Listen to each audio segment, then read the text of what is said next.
여러분, 우리나라에서요, 중국, 러시아 해커를 못 잡는데요. 중국, 러시아 배후 해커를요, 잡아서 간첩죄로 처벌을 할 수가 없다고 합니다. 우리나라에서.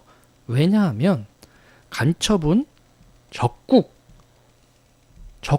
이렇게 돼 있는 거예요.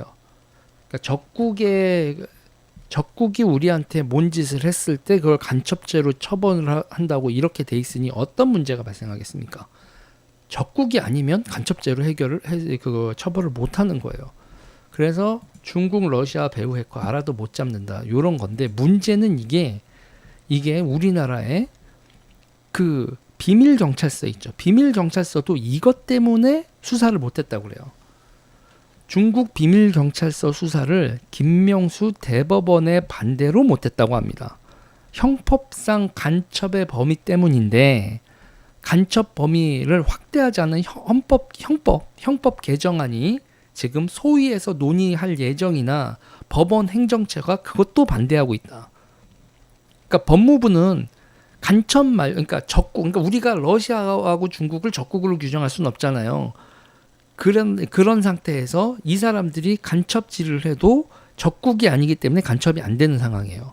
그래서 이런 문제가 있으니 이 간첩죄의 대상에서 적국 또는 적대적 행위, 적국 외의 외국 또는 외국인 단체들의 적대 행위까지도 포괄하려고 하는데 그걸 김명수가 막고 있다고 합니다. 그래서 이 개정 관련돼서도요, 이 개정과 관련된 얘기에서도 법무부는 찬성했는데 김명수 대법원장은 지금 법원행정처에서 현행법으로 기밀 유출은 충분히 처리할 수 있다. 그리고 동맹국 간첩과 적국 간첩을 같은 법정형으로 처벌하는 건 타당하지 않다. 김명수 대법원장과 그 법원 행정처 여러분, 행위가 적대 행위면 미국 간첩이든 중국 간첩이든 북한 간첩이든 러시아 간첩이든 간첩질을 하면 간첩인 거지. 동맹국하고 적국하고 간첩을 따로 법정에 너는 동맹국 간첩이니까 좀 봐주. 이게 뭔 말 같지도 않은.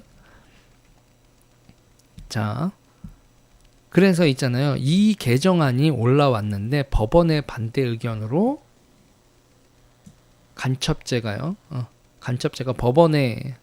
법사위에서 발목이 잡혔습니다.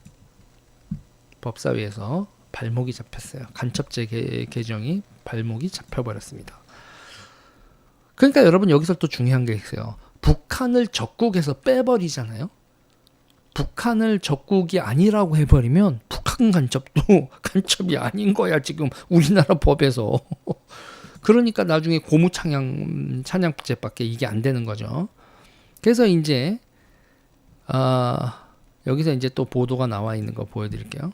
디지털 데일리에서 이거 관련돼서 보도를 거의 이제 디지털 데일리에서 이걸 많이 보도를 했더라고요. 그러니까 주요 매체에서는 잘 안 다루고 간첩도 친소 관계에 따라 형량 달리 적용하자 법원 황당 발언 배경. 그러니까 어떻게 되는 거냐면 적국 외의 외국 또는 외국 단체에 관해서는 그 전에 형법의 간첩죄에서는 규정하지 않다가 이번에 새로이 규정하게 되는데 거기에 관해서도 외국에 관해서도 굉장히 여러 다양하게 친소에 관해서 달리 규정할 수 있는 여지가 있는 것 아닌가. 일률적으로 규정해서 강한 형벌로 처벌하는 것이 아닌 중한형으로 처벌하는 것은 좀 너무 무거운 입장이 아닌가 이런 입장이다. 이게 말로만 보면 법을 동맹국이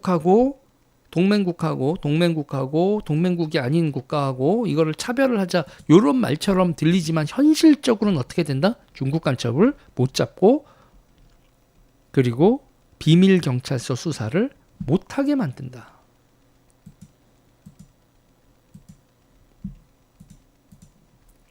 비밀 경찰서 수사를 못하게 만드는 논리인 거예요. 이게 이걸 어디서 제공했다? 김명수 대법원의 법원 행정처에서 중국 비밀 경찰서 수사를 막는 논리를 만들어냈다.